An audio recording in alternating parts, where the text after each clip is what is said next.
हरे कृष्णा और राधे राधे। परम पूज्य श्री देवादास जी महाराज द्वारा प्रवचन भाव पुष्पांजलि गोपी गीत की। आज अष्टम श्लोक गोपी गीत का। मधुराए गिरा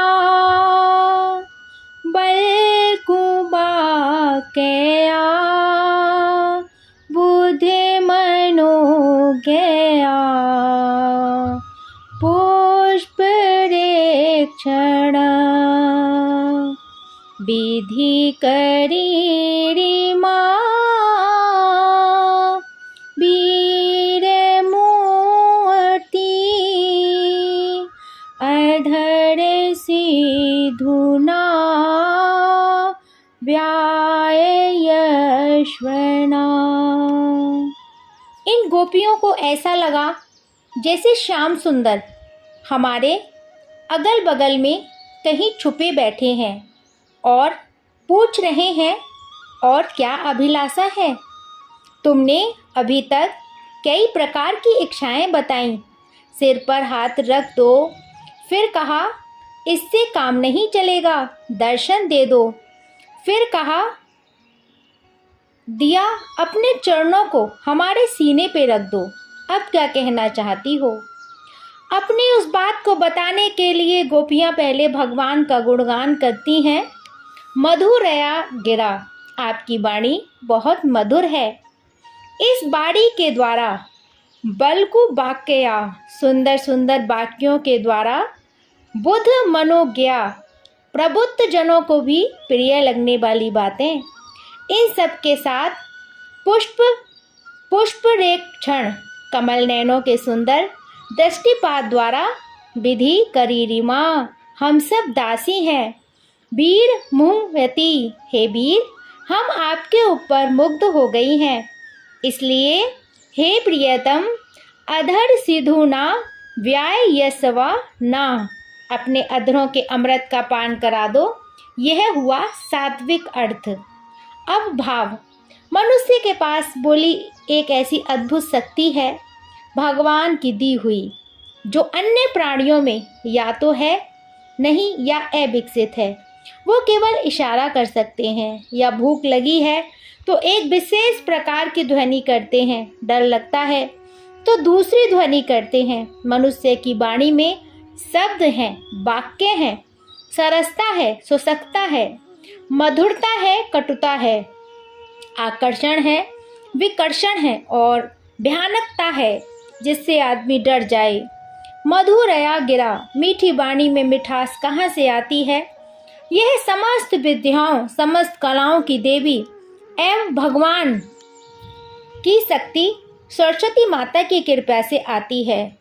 सरस्वती माता तो भगवान के लिए कठपुतली का समान है। तुलसीदास जी ने लिखा है रामचरितमानस में, शारद दारुणारी सम स्वामी, राम सूत्रधर अंतर्यामी, जेहि पर कृपा करहि जनु जानी, कभी उर अजिर नचावहि बानी, भक्ति हेतु विधि भवन बिहाई, सुमिरत सारद आवत धाई, रामचरित सर बिन अनवाई, सो श्रम जाई न कोटि उपाय, किन्हें प्राकृत गुण गण गाना, सिर धुनि गिरा लगती पछताना। तुलसीदास जी कह रहे हैं कि जिस पर राम कृपा कर देते हैं, उसके हृदय में शारदा जी, सरस्वती जी को दारू नारी अर्थात कठपुतली के समान नचाते हैं। वह ब्रह्मलोक विधि भवन से दौड़ी हुई आती हैं तो काफ़ी श्रम हो जाता है। उस थकान को उतारने के लिए जब वह व्यक्ति की जिह्वा पर बैठती हैं तो भगवान का गुणगान और भजन करने से उनकी सारी थकान मिट जाती है। और यदि कहीं उस व्यक्ति ने प्राकृत गुणों यानी सामान्य लोगों का गुणगान किया या नास्तिकता की बातें की तो सरस्वती माता अपना सिर पीटने लगती हैं कि मैं कहाँ से यहाँ आ गई। इस प्रकार जैसे भगवान का मंदिर हृदय है, वैसे ही सरस्वती माता का मंदिर मुख है। सरस्वती माता की कृपा से वाणी में चमत्कारिक गुण आ जाते हैं, वाणी में मिठास, सरसता, आकर्षण आ जाते हैं।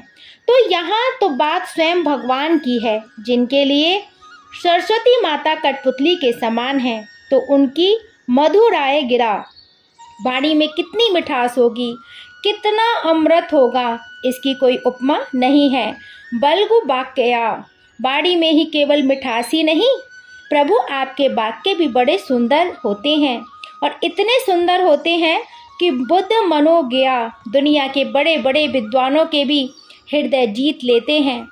एक तो मीठी वाणी में बोले, दूसरे वाक्यों के सुंदर सुंदर शब्द थे जो बड़े बड़े संत जनों को भी मोह लेते हैं। ऐसी मधुर मोहने वाली वाणी के साथ नैनों का ऐसा जादू डाला कि कुछ कहा नहीं जा सकता है। पुष्प रेख क्षण कमल नैनों से ऐसे आप पर मोहित हो गई हूँ कि विधि करी रिमा वीर मोहयती।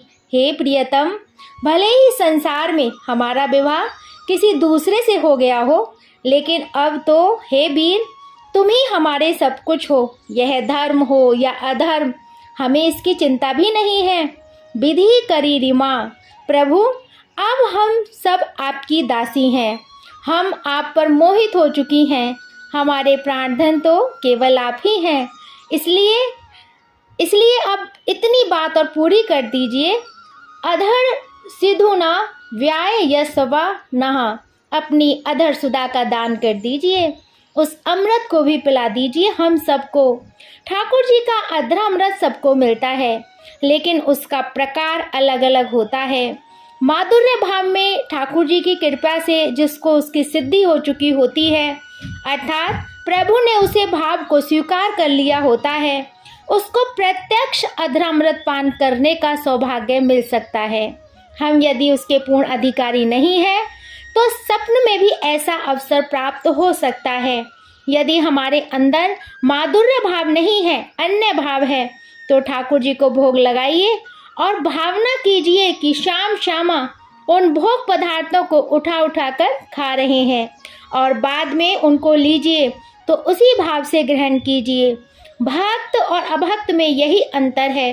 अभक्त बोलेगा ऐसी ऐसी मिठाई हमने खाई, भक्त बोलेगा ठाकुर जी का प्रसाद हमको मिला, एक रसगुल्ला आनंद आ गया। कितनी दिव्यता थी उस प्रसाद में, क्योंकि भक्त को यह याद आता है कि श्याम श्यामा के अधरामृत का इसमें स्पर्श हुआ, भगवान का अधरामृत मिल रहा है। अगर ऐसा भाव नहीं बनाओगे तो लाभ नहीं मिलेगा, क्योंकि गोपी भाव बड़े बलिदान, त्याग व समर्पण का भाव है। अधरामृत का एक अर्थ यह भी है कि जो धरा पर ना मिले ऐसा अमृत, किंतु गोपियों ने तो भगवान से प्रत्यक्ष अधरामृत पान करने की प्रार्थना की है और सब बेचैन होकर नेत्र बंद करके भगवान को पुकारे जा रही हैं। अधर सीधुना व्याय यशवा नहा, हे प्रभु अधरामृत पिला दीजिए, कृपया कीजिए, हम आपके ऊपर मोहित हो चुकी हैं। तो आज तक का श्लोक भावार्थ गोपी गीत का यहीं तक, कल इससे आगे। जब तक के लिए हरे कृष्णा, राधे राधे।